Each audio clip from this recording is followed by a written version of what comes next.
This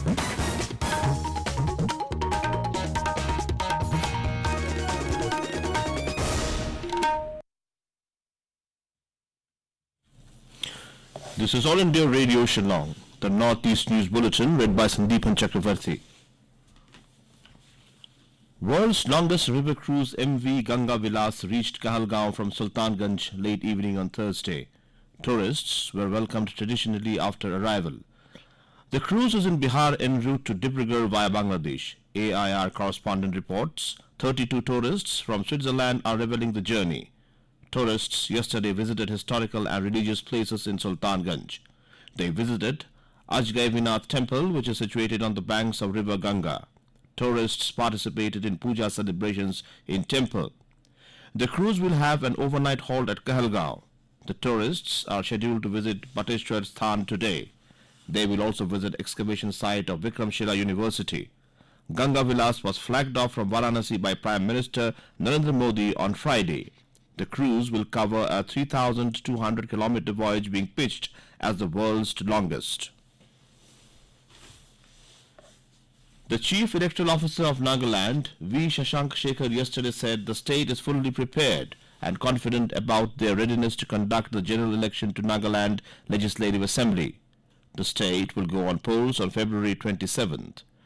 Giving an overview on the preparation for the ensuing state general election to media persons at Kohima, Shekhar said his team has been working on the election preparedness, including the state officers, district election officers, the police, and have been reviewing the situation for the last several weeks.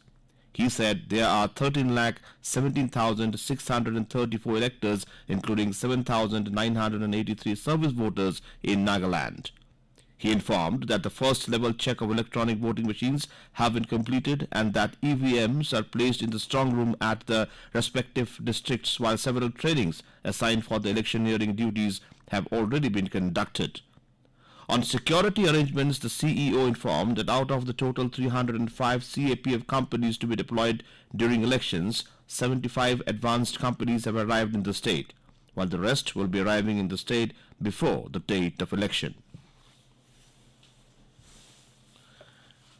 The Director of Fisheries, Government of Meghalaya, A.L. Maulong, has urged the scientific community present for providing the state fisheries sector with good quality fish, fingerlings and cost-effective fish feeds, and also for exploring the possibility of setting up a fish feed testing laboratory in the state. Maulong said this while inaugurating the 2 days workshop on technologies for sustainable and resilient fishery-based livelihood in northeastern region at ICAR Research Complex for NEH region Umiam yesterday.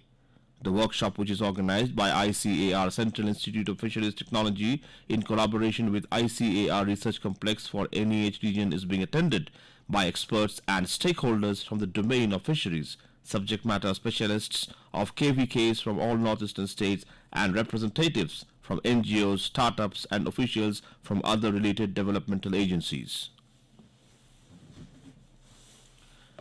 A photo exhibition celebrating the 51st Meghalaya Statehood Day 2023 was opened to the general public from 19th to 21st January at Usosotham premises, Shillong.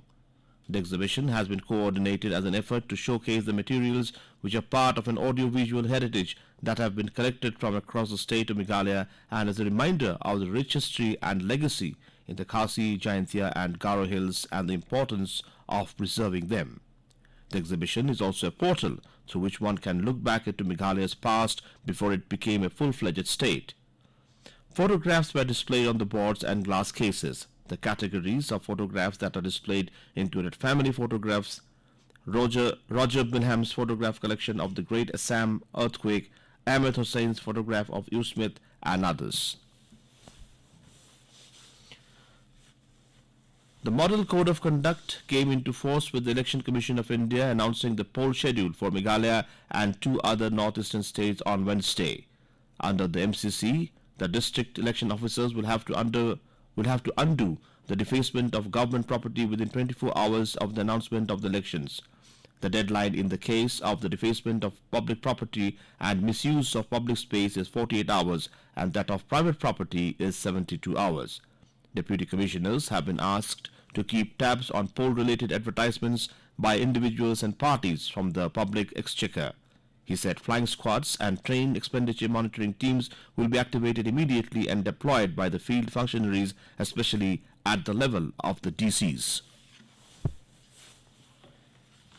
In Meghalaya, Marwet village in Ribhoi district yesterday concluded the Sojer festival, thanking the mighty God and asking his blessing to the people after the completion of the harvesting season. The Shat Sojar began from January 17th at Baridua playground, in which the traditional head of Right Marwet Kensiam was the main celebrant who administered the offering to God. And with that, we end the Northeast News Bulletin from All India Radio Shillong. Have a nice day.